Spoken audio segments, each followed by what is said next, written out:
Hola niños de octavo, ¿cómo están? Espero que estén muy bien. Bueno, les cuento que la clase de lenguaje del día de hoy tiene por objetivo reconocer la secuencia temporal en las narraciones, ¿ya? Recordemos que todas las narraciones tienen un inicio, un desarrollo y un desenlace, ¿cierto? Que es fundamental para la historia, para poder comprenderla. Pero no todas las narraciones tienen esta secuencia en orden, ¿cierto? A veces hay narraciones, hay obras literarias que comienzan por el medio, por el final y de ahí se empieza a narrar la historia hacia atrás. Ya no necesariamente está en orden. Por lo tanto, eso es lo que vamos a ver hoy día y vamos a ver cuáles son los recursos que utilizan los autores para escribir y relatar de esta manera. ¿Ya? Pongan atención a los siguientes ejemplos. Bien, queridos niños de octavo, entonces el día de hoy vamos a ver el tiempo y la disposición temporal de los hechos en la narración, ¿ya? Recordemos que como narración nos referimos a todos los textos narrativos como novelas, cuentos, fábulas, leyendas, etcétera, ¿ya? Y ojo que también podemos vincularlo al cine, a las películas y a las series de televisión, ¿ya? En esta presentación lo vamos a ver con algunos ejemplos que tienen que ver con el cine y la televisión, que yo sé que son más cercanos a ustedes y funcionan exactamente de la misma manera que en la literatura, ¿ya? Veamos acá entonces en esta imagen yo les puse la serie Dark, que tiene que ver precisamente con todo el tema de el tiempo, ¿cierto? De cómo transcurre el tiempo a lo largo de la historia, que transcurre de una manera muy complicada porque ocurren muchos saltos temporales al pasado, al futuro, ¿cierto? Tanto así que nos perdemos para los que la hayan visto. Comenzamos entonces. En las obras narrativas, la secuencia de acontecimientos no se presenta necesariamente en orden cronológico. Cuando esto ocurre, se produce una ruptura en la secuencia causa-efecto y a la vez una diferenciación entre tiempo de la historia y tiempo del relato. ¿Qué quiere decir esto? Que nosotros sabemos que todas las obras narrativas tienen un inicio, un desarrollo y un desenlace, ¿cierto? Pero ese inicio, desarrollo y desenlace no necesariamente tiene que ir en ese orden. Hay veces en que las obras narrativas, o las películas también, comienzan no desde el inicio de la historia, sino que desde la mitad de la historia o desde el final de la historia. A esto nos referimos con que se rompe la secuencia, ¿ya? De este orden cronológico. Ya existen dos cosas muy importantes, ya en toda narración, que son el tiempo de la historia y el tiempo del relato. Vamos a ver qué es cada una porque están relacionadas, pero no son lo mismo, ¿ya?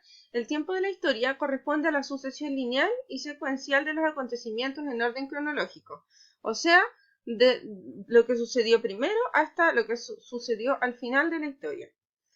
Esto puede o no coincidir con el tiempo del relato. El lector puede reconstruir el tiempo de la historia, para ello precisa leer con atención el relato y reorganizar los acontecimientos en una línea de tiempo, donde un evento permite la ocurrencia de otro, o sea, la relación de causa y efecto. Esto, para que lo entiendan bien, se ve claramente en las películas que son de tipo biográfico, como por ejemplo esta que tenemos aquí, que es Bohemian Rhapsody, que cuenta la historia de Freddie Mercury, el cantante de Queen. ¿Por qué? Porque en una película biográfica como Bohemian Rhapsody, eh, se empieza a contar la historia desde cierto punto de la vida de la persona, en este caso de Freddie Mercury, hasta el final de su vida, prácticamente, ¿cierto? Para aquellos que han visto la película, que yo sé que muchos la han visto. A eso se refiere tiempo de la historia, ya los hechos en orden cronológico. Ya, o sea, por ejemplo, acá empezó cuando él era muy joven, ¿cierto? Cuando todavía no era muy famoso y se fue relatando todo lo que sucedía ya hasta casi el momento de que él muere. El tiempo del relato corresponde a la disposición en la que el narrador presenta los acontecimientos. Se rompe la secuencia lineal del relato para destacar ciertos hechos y se altera el orden del relato gracias al uso de anacronías o rupturas temporales. Es cuando la historia, como les contaba yo, no necesariamente se cuenta en orden de principio a fin. Esto se ve muy claramente en esta serie que tenemos acá, que es La Casa de Papel. Yo sé que muchos o la mayoría también la ha visto en el curso, por eso lo pongo de ejemplo, ¿ya? Aquí en La Casa de Papel muchas veces se vuelve al pasado o se comienza a narrar la historia desde como hacia atrás, ¿cierto? Los hechos se empiezan a contar al revés, de atrás hacia adelante, ya no en el orden lógico. Y es un ejemplo en que, por ejemplo, la narradora, que es Tokio, ella cuenta todo o narra en pasado, como que es algo que ya sucedió, ¿cierto? Y también se van viendo, como les decía yo, otras rupturas temporales o anacronías, ese es el nombre de las rupturas temporales, anacronías, ya cuando se vuelve al pasado, se empieza a contar de atrás hacia adelante, o sea, lo que sucedió después y de ahí se vuelve hacia atrás. Vamos a ver un ejemplo con este cuento clásico que se llama Caperucita Roja, ¿ya? Y para poder hacer una diferencia entre el tiempo del relato y el tiempo de la historia, si es que aún quedan dudas, ¿ya? Veamos, un cazador mata a un lobo y libera a una niña y a su abuela que se encontraban en el estómago del animal.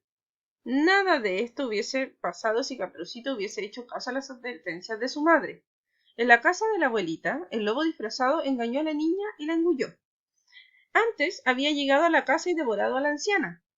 Caperucita recordó su confiada entrevista con el lobo en el bosque y ahora lamentaba haber confiado en el siniestro personaje.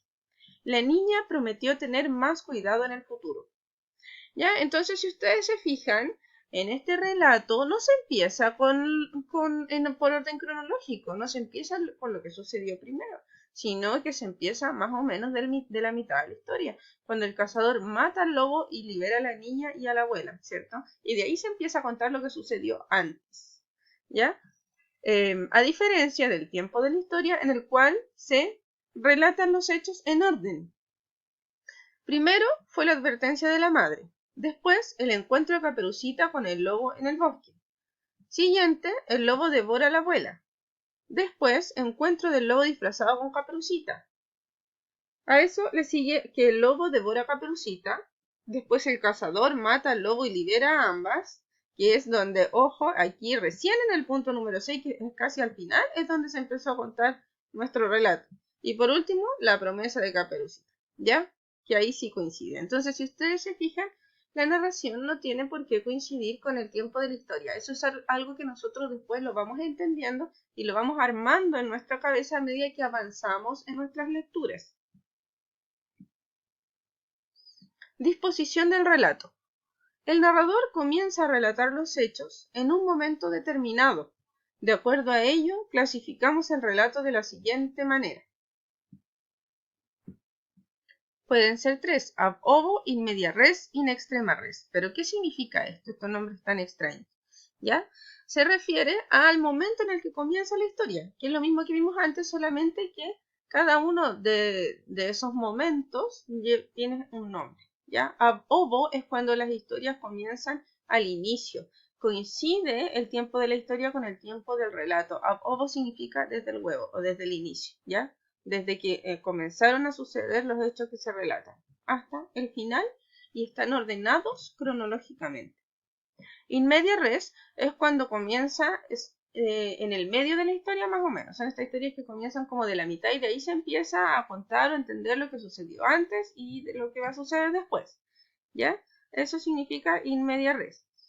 Y por último, in extrema res, que es desde el final del asunto. Son todos estos relatos que comienzan al final, ¿ya? Que comienzan desde el final y de ahí comienzan a narrar hacia atrás. Seguro que ustedes se acuerdan de algunos en este momento. ¿Ya? Entonces vamos a terminar con esta imagen. The end is the beginning, que también es de dark, que significa el final es el comienzo. ¿Ya? Les dejo un besito y que estén muy bien.